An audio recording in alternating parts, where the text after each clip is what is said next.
Nongeye kubasuhuza no kubaha ikaze kuri channel yacu. Niba ari ubwa mbere ugeze kuri iyi channel, wibuke gukora subscribe, ukore no kuri notification kugira ngo ibiganiro byose dushyizeho bijye bihita bikugeraho.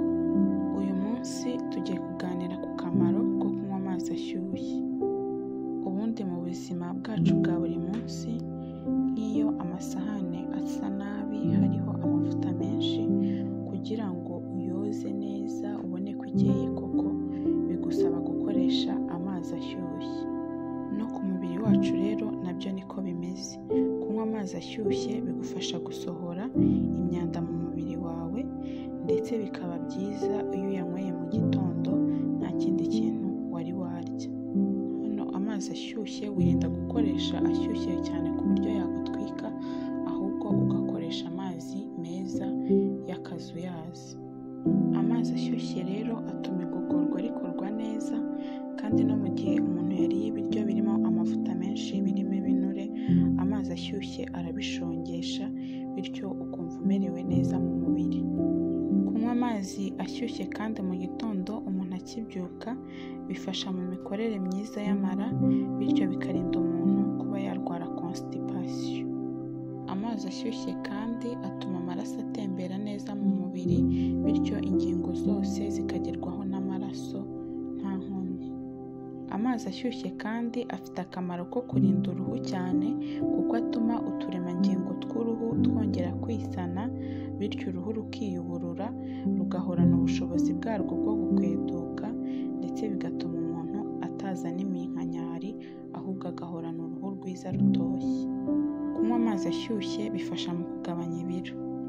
Kunywa amazi ashyushye byongera ubushyuhe mu mubiri, bityo umubiri ugakoresha imbaraga nyinshi, ugatwika ibinure cyane cyane byo mu nda.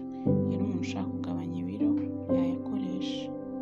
Kubera ko umubiri wacu ahanini ugizwe n'amazi, kandi ayo mazi niyo atanga urubuga rukorerwamo imirimo itandukanye mu mubiri, nko kuringaniza ubushyuhe, gukwirakwiza vitamine ndetse n'indi misemburo, gutanga ububobere mu maso, mu muhogo ndetse no mu zindi ngingo.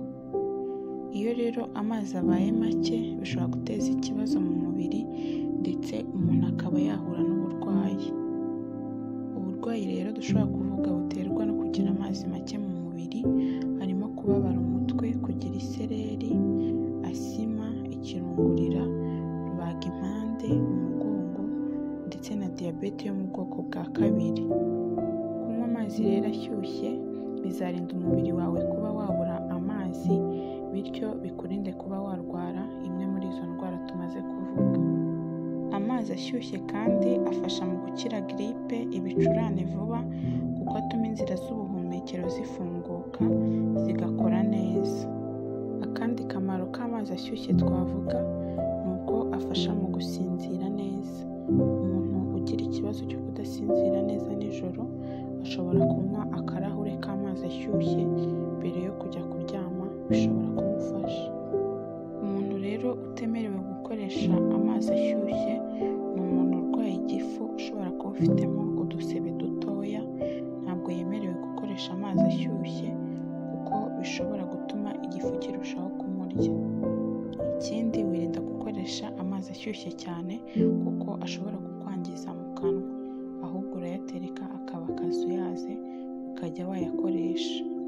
Si byiza kandi gukoresha amazi ashyushye mu gihe uri muri siporo, kuko n'ubundi umubiri uba ufite ubushyuhe buri hejuru.